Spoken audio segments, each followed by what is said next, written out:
Konbanwa minasan, apa kabar hari ini?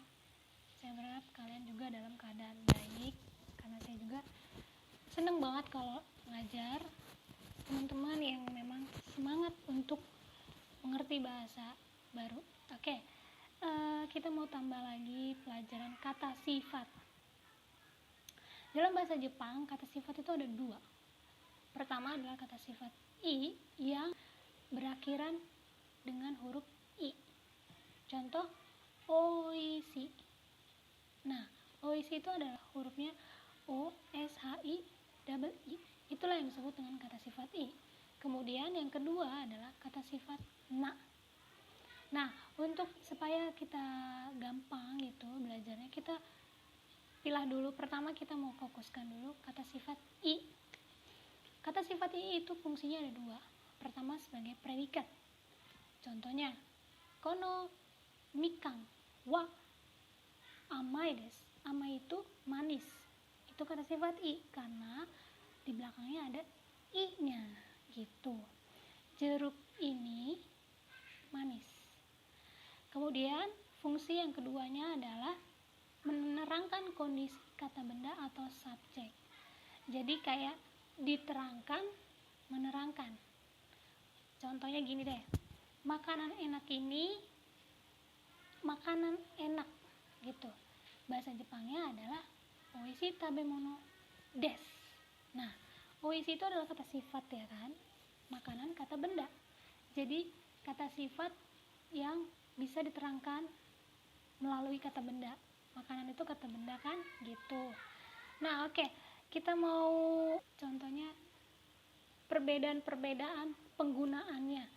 Kayak contoh kalau bahasa Inggris kan ada grammarnya sekarang, lampau, dan negatif dan positif gitu.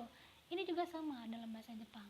Perubahan-perubahan penggunaan dalam kata sifat i itu sangat mudah, hanya dihilangkan i belakangnya saja itu akan berubah makna. Tapi dengan syarat ditambah lagi dengan ada lagi penambahannya. Ketika i-nya dihilangkan, ada penambahannya sehingga menjadi suatu arti yang berbeda. Oke. Untuk kata sifat, membentuk kata sifat untuk negatifnya itu seperti ini. Kata benda, ini struktur kalimatnya ya. Kata benda plus wa plus kata sifat i, namun i-nya dihilangkan ditambah kunai. Oke, contohnya kayak tadi ya, kata bendanya itu tadi jeruk. Oke, kono mikan wa oishi kunai, yang artinya adalah jeruk ini tidak enak. Arti dari oishi, kata dasarnya adalah oishi, itu adalah enak. Tapi ketika ditambahkan kunai menjadi tidak enak.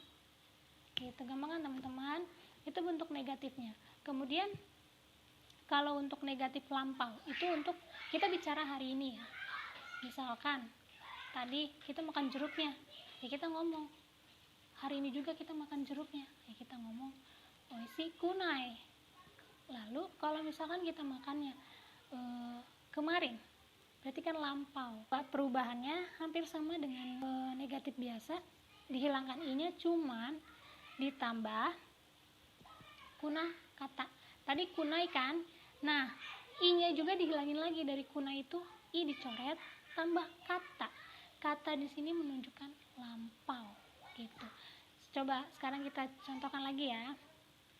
Kono mikan wa oishi kuna kata.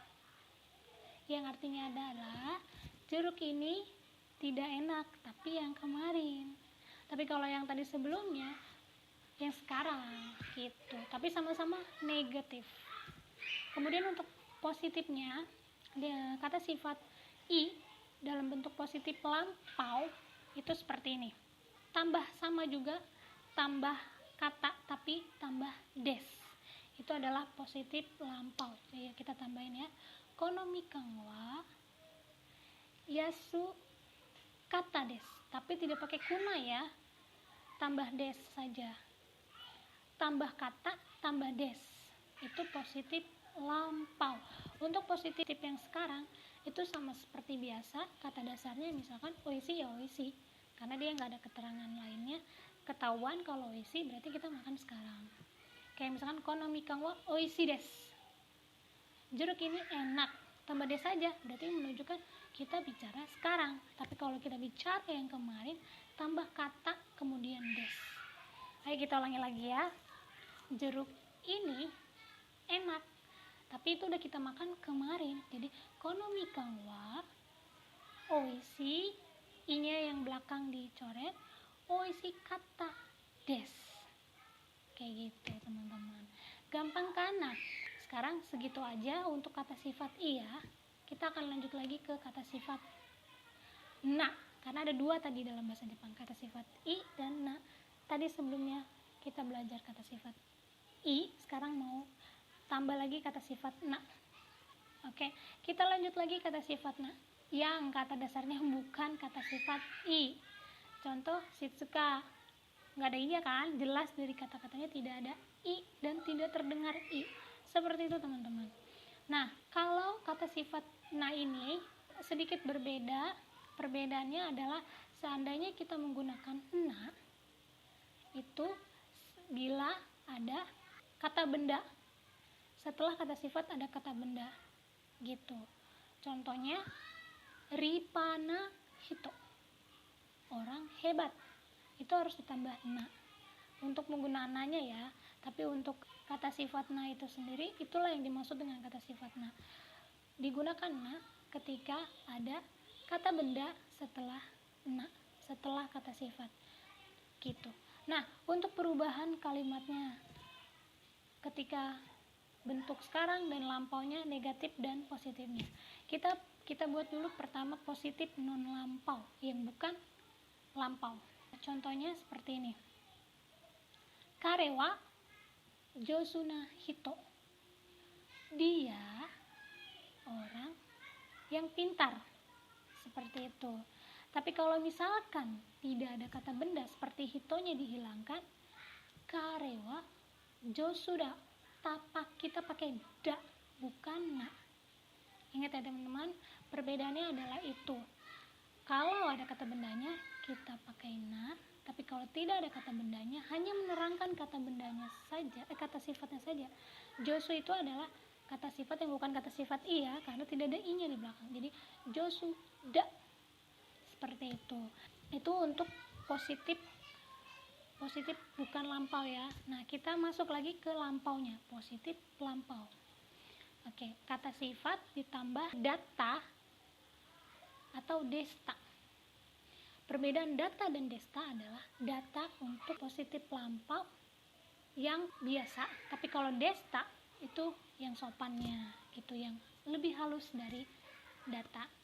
Contohnya tadi masih sama seperti yang tadi, kare wa jousu datta atau jousu desta. Bisa pakai yang mana aja, yang penting strukturnya seperti itu. Kare wa jousu datta sama artinya, cuman beda kita bicara yang kemarin.